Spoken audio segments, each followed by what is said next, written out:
Descarga Cultura.unam.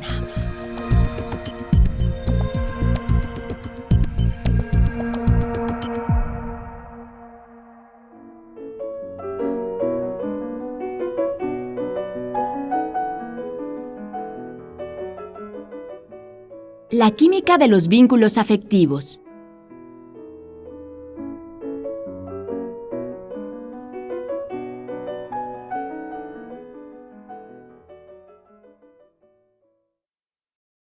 Menos del 5% de los mamíferos son monógamos. Uno de ellos, que muestra este poco común comportamiento social, es un ratón de campo llamado Microtus ocrogaster.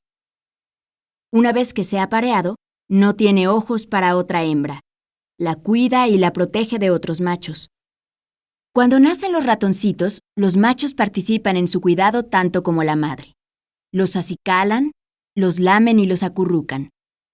Semejante ternura parece salida de un cuento infantil. Tan excepcional les pareció a biólogos que estudian el comportamiento animal, que se enfocaron a realizar una investigación exhaustiva de este fiel ratoncito, comparándolo con otra especie, el Microtus montanus.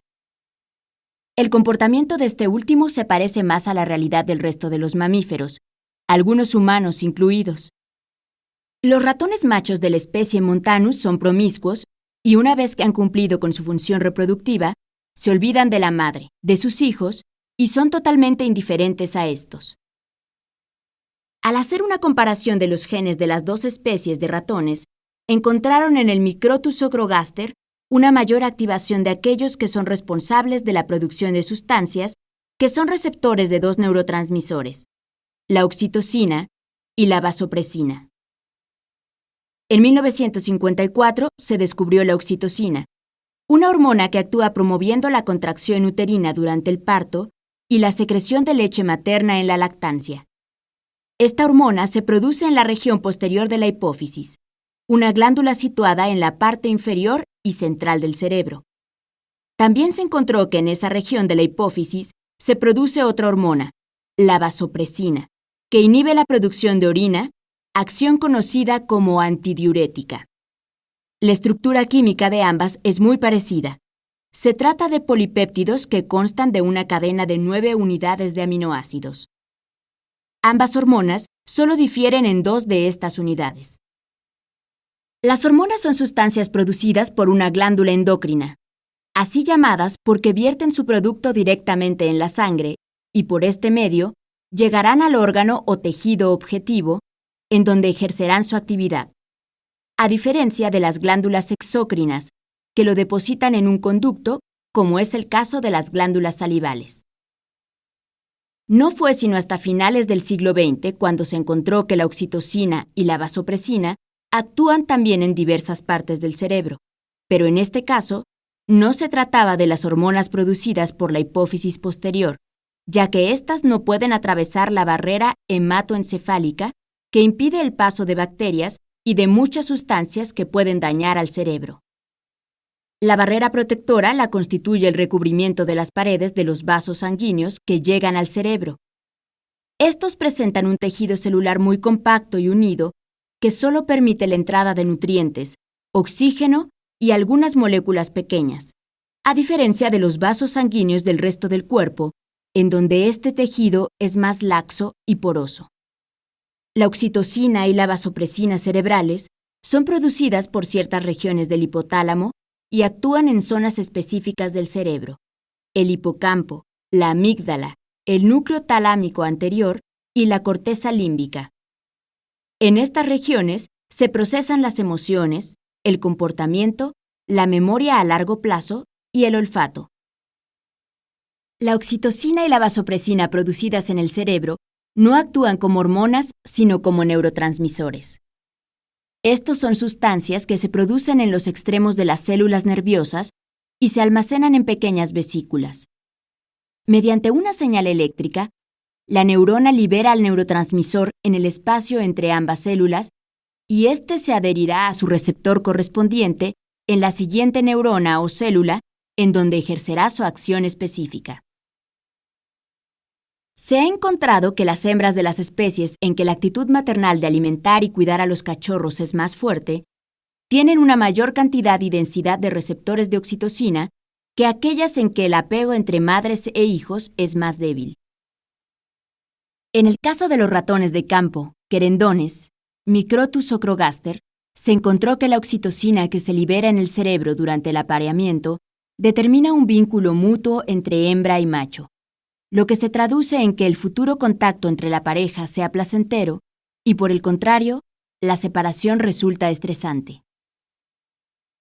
Por otro lado, el comportamiento monógamo y la atención especial que le prestan los machos de la especie Ocrogaster a los cachorros se atribuye a que los receptores de oxitocina y vasopresina en el cerebro de estos son mucho más abundantes que en ratones de otras especies. En otros experimentos, encontraron que si a estos ratones se les administra una sustancia que pueda bloquear el acceso a los receptores de oxitocina y vasopresina, la hembra descuida a sus hijos, olvida amamantarlos y no los reconoce. El comportamiento de apego entre hembra y macho desaparece, lo mismo que la atención del padre hacia sus cachorros. Estos experimentos muestran que la función de la oxitocina en el cerebro favorece la formación de conexiones neuronales entre los centros que regulan la sensación de placer y el comportamiento social. Los resultados de estos experimentos realizados en ratones condujeron de inmediato a los neurólogos y estudiosos del comportamiento a investigar si los vínculos afectivos y sociales entre los humanos también dependen de estos neurotransmisores. El método y el procedimiento que se llevó a cabo en ratones no puede realizarse en humanos, por lo que se tuvo que buscar la forma de hacer llegar oxitocina al cerebro. Encontraron que al aplicar por vía nasal un aerosol que contenga el neurotransmisor, este penetra en baja proporción al cerebro sin ser bloqueado por la barrera hematoencefálica, como sucedería si se aplicara por vía endovenosa. A un grupo de voluntarios se les pidió participar en un juego en que deben invertir cierta cantidad de dinero con la perspectiva de poder obtener el doble de lo que invirtieron, a la vez que corren el riesgo de perderlo todo. Durante el juego experimento, tienen a su lado una persona que los asesorará sobre la forma en que deben de invertir. Al iniciar el experimento, a todos los voluntarios les aplican un aerosol nasal.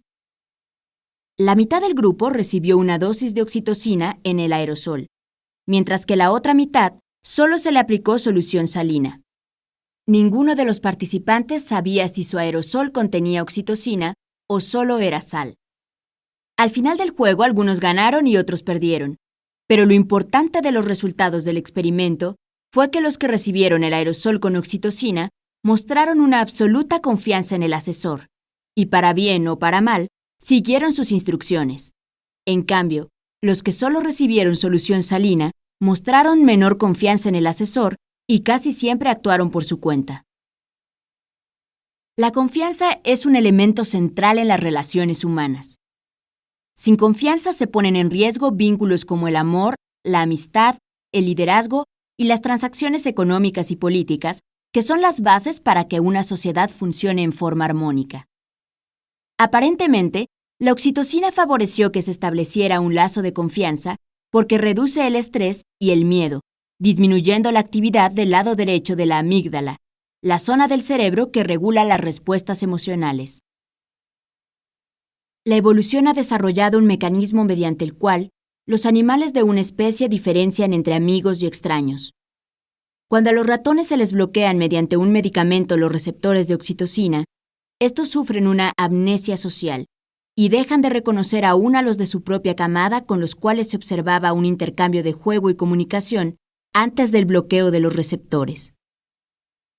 Para saber si algo semejante sucede entre los humanos, se hizo un experimento en que a un grupo de voluntarios se les mostró una serie de fotografías que incluían imágenes de caras, esculturas y paisajes mezcladas en forma aleatoria. De nuevo, a todos se les había aplicado un aerosol nasal. La mitad de ellos contenía oxitocina y la otra mitad solución salina, y ninguno sabía cuál de los dos tipos de aerosoles había recibido. Unos días después, se les invitó a ver otra serie de fotografías semejantes.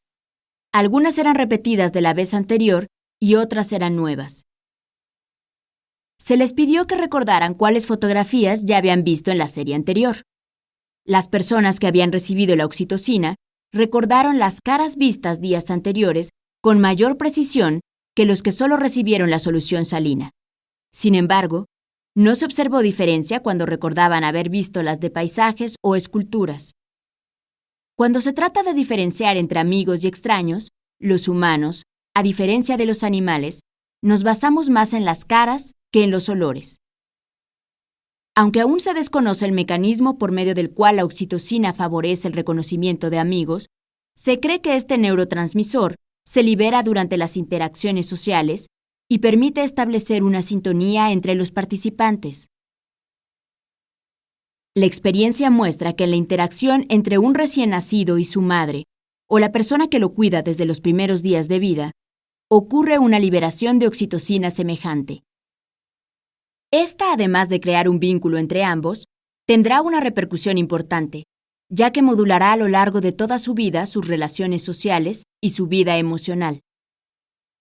Estudios realizados por psicólogos muestran que los niños que pasan los primeros meses de su vida en un orfanato en donde las condiciones no hacen factible el contacto físico que provoque la liberación de oxitocina, presentan dificultad para integrarse socialmente y hacer amistades verdaderas a lo largo de su vida, aun cuando después sean adoptados por familias normales y funcionales. En un experimento se midió la secreción de oxitocina y vasopresina liberadas durante una interacción entre niños de 4 años y sus madres o madres adoptivas que jugaban con ellos. Durante el juego los abrazaban, les hacían cariños y cantaban los sonsonetes con que acostumbraban jugar con ellos. De estos niños, 18 habían permanecido en un orfanato entre 6 y 24 meses desde que nacieron y después fueron adoptados y cuidados por una familia normal. Otros 20 niños habían recibido el cuidado materno y contacto físico desde los primeros días de nacidos. Al comparar los niveles de estos dos neurotransmisores entre los niños de ambos grupos, después de haber interactuado con sus madres o la persona que los cuidaba, se encontró que los niveles de oxitocina y vasopresina eran menores en los niños que carecieron de contacto físico cuando estaban recién nacidos. Aunque aún no se conoce a fondo el mecanismo de acción de la oxitocina y la vasopresina en el cerebro, los resultados experimentales han dado pie para buscar en estos neurotransmisores un posible tratamiento para afecciones neurológicas que afectan las relaciones interpersonales. Una de ellas es el autismo. Los afectados por este padecimiento tienen aversión por el contacto físico con la gente, evitan el contacto visual y son incapaces de interpretar en el lenguaje facial o corporal los sentimientos de otra persona. Basándose en los experimentos arriba mencionados, un neurólogo aplicó oxitocina a un grupo de autistas adultos.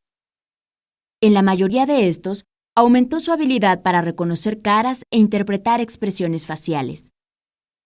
No está permitido realizar este tipo de experimentos en niños, pero este investigador asegura que la aplicación de oxitocina podría ser de mucha ayuda en niños cuando recién se les diagnostica el autismo. El lado siniestro de las neurociencias. Los conocimientos de genética que el hombre ha adquirido en las últimas décadas y los avances tecnológicos como la resonancia magnética funcional, que permiten visualizar la actividad de las diversas zonas cerebrales, han dado un gran impulso a las neurociencias.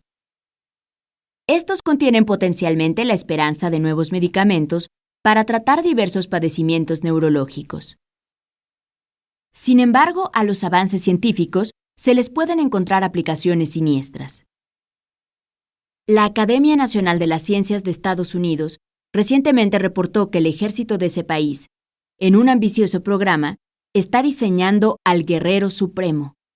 Este puede ser manipulado en el aspecto mental.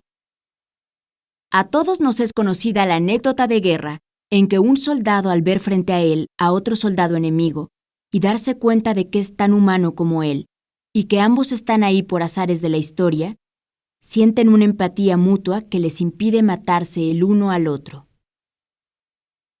En este proyecto, la administración de medicamentos que puedan bloquear la acción de la oxitocina evitará que se establezca algún lazo de empatía entre un soldado y el enemigo. Algo anda muy mal cuando la ciencia, en vez de beneficiar al hombre, se enfoca hacia la destrucción del mismo. En la mente nos queda rondando esta pregunta. ¿Pueden los sentimientos más nobles del ser humano, el amor, la amistad, la compasión, reducirse a unos pequeños polipéptidos que rondan por el cerebro? Hay quien asegura que así es. No obstante, la influencia del entorno, el ambiente familiar y educativo tienen un gran peso en las relaciones interpersonales.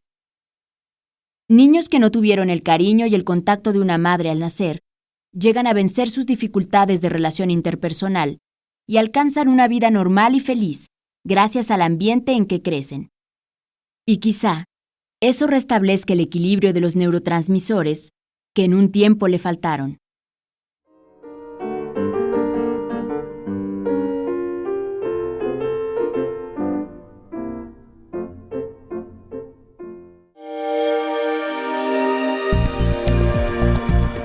Descarga Cultura.unam